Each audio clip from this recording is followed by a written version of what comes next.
সম্মানিত দর্শক শ্রোতা, আসসালামু আলাইকুম। আমি আনোয়ার খান, সূর্যোদয় বাংলা মিডিয়া আপনাদেরকে জানাই স্বাগত। আমরা আছি শরীয়তপুর জেলার গোসাইরহাট উপজেলার পখমসার গ্রামে একটি দুন্দুল বাগান পরিদর্শন করব এবং আপনাদেরকে বিভিন্ন তথ্য দেওয়ার চেষ্টা করব। কাকা, কেমন আছেন আপনি?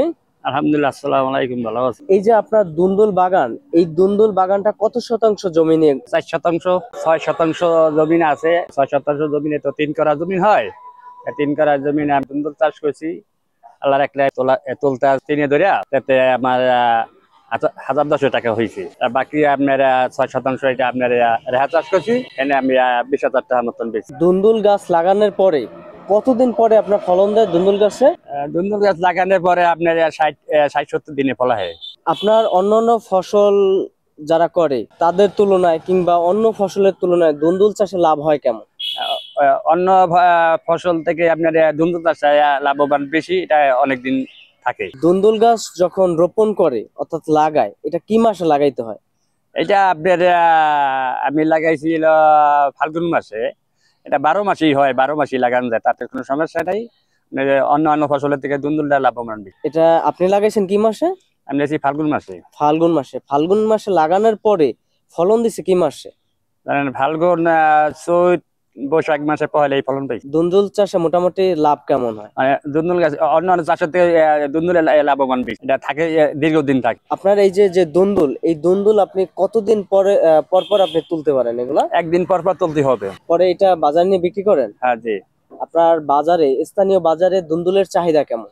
এটা চাহিদা মোটামুটি আপনার বাজার ধরেন আপনার 30-25 আপনার পাই সবসময় থাকে। এটা এই পর্যন্ত দুন্দুল চাষে আপনি কি লাভবান হয়েছে? ইনশাল্লাহ অনেক লাভবান হয়েছি।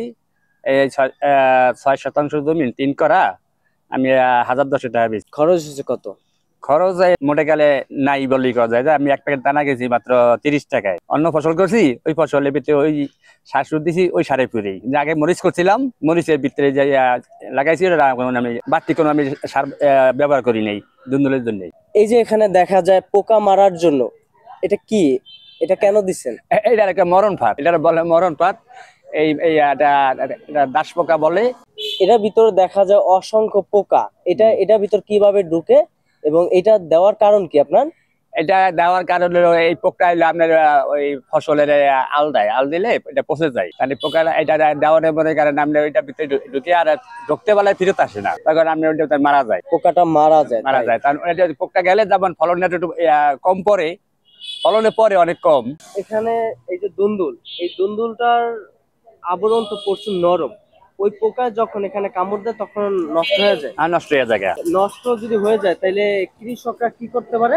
নষ্ট হয়ে গেলে তো ওইটা নষ্টই। মানে এই ফাতরা যদি দেয় তাহলে মনে করেন আপনার ফলনটা একটু অনেক বৃদ্ধি পায়, নষ্ট কম হয়। যারা এভাবে দুন্দুল চাষ করতে চায় বা ব্যবসা হিসেবে দুন্দুলকে বেছে নিতে চায়, তাদের উদ্দেশ্যে বা তাদেরকে কি পরামর্শ দিতে চান আপনি? এই দুন্দুলটা আপনার চাষ করলে আপনার অনেক খরচ কম খরচে অনেক লাভবান বেশি। চাষিরা তো আমি অনেকেরই বলছি, অনেকেই করে, অনেকেই বোঝে না, করতে পারে না।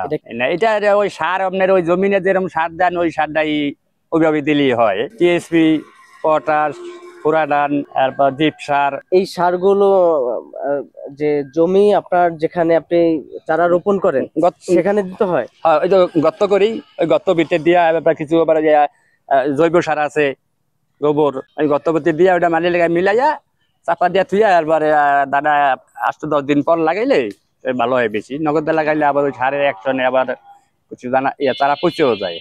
নিয়ম হলো 15 দিন পর লাগান। আমি লাগাইছি 10 দিন পরে, আমার ইনশাল্লাহ একটা চারা পচে নাই, তারা সবই ভালো আছে। সম্মানিত দর্শক শ্রোতা, আপনারা যারা দুন্দুল চাষ করতে চান এবং দুন্দুল চাষের ব্যবসা করতে চান, আপনাদের জন্য দেলোয়ার কাকার পরামর্শগুলো কাজে লাগবে। আপনারা দেলোয়ার কাকার পরামর্শগুলো মোতাবেক আপনারা দুন্দুল চাষ করার চেষ্টা করবেন, তাহলে আপনারা ভালো ফলাফল পাবেন। সম্মানিত দর্শক শ্রোতা, ভালো থাকুন, ভালো রাখুন চারপাশে সকলকে। সূর্যোদয় বাংলা মিডিয়ার সাথেই থাকুন, পাশেই থাকুন।